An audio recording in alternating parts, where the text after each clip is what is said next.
21শে জুলাই ক্যালেন্ডারের শুধুমাত্র একটি দিন নয়, জননেত্রী মমতা বন্দ্যোপাধ্যায়ের নেতৃত্বে মানুষের গণতান্ত্রিক অধিকার নিশ্চিত করবার যে আপোষহীন লড়াই, সেই লড়াইয়ের অংশ হিসেবে 21শে জুলাই যারা জীবন দিয়েছিলেন, যারা শহীদ হয়েছিলেন, তাদের স্মরণ করবার দিন হচ্ছে 21 তারিখ। 21শে জুলাই শপথের দিন, অঙ্গীকারের দিন।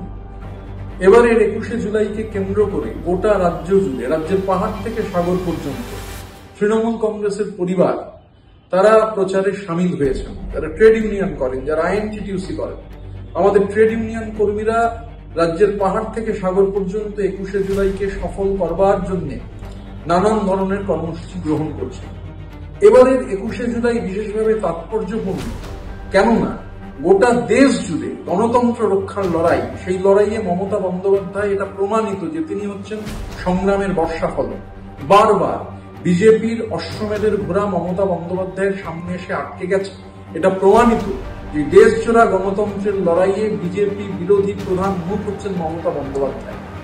আমাদের নেত্রী জননেত্রী মমতা বন্দ্যোপাধ্যায় 21শে জুলাই ধর্মতলার সমাবেশ থেকে কি বার্তা দেবেন, আমাদের নেতা অভিষেক বন্দ্যোপাধ্যায় কি বার্তা দেবেন, তা শোনার জন্য শুধু বাংলার মানুষ নয়, গোটা দেশের মানুষ হচ্ছে মুখিয়ে রয়েছে। এবং এই মুহূর্তে গণতন্ত্রের এই যে লড়াই, গণতান্ত্রিক প্রতিষ্ঠান, সেই গণতান্ত্রিক প্রতিষ্ঠানকে তার অধিকার কেড়ে নেওয়ার জন্য দেশ জুড়ে ষড়যন্ত্র হচ্ছে।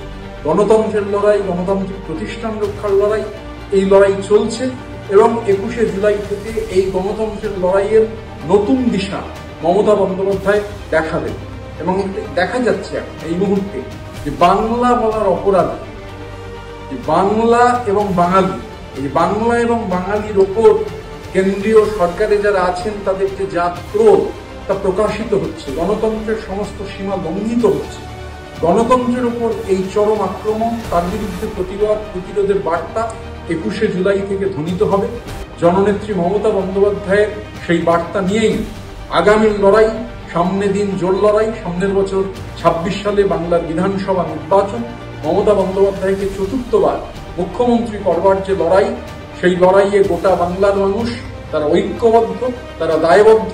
মমতা বন্দ্যোপাধ্যায়ের নেতৃত্বে, অভিষেক বন্দ্যোপাধ্যায়ের সেনাপতিত্বে মমতা বন্দ্যোপাধ্যায়কে চতুর্থবার রাজ্যের মুখ্যমন্ত্রী করবার যে লড়াই, সেই লড়াইয়েরও শপথ 21শে জুলাইয়ের শহীদ স্মরণের সমাবেশ থেকে গৃহীত হবে।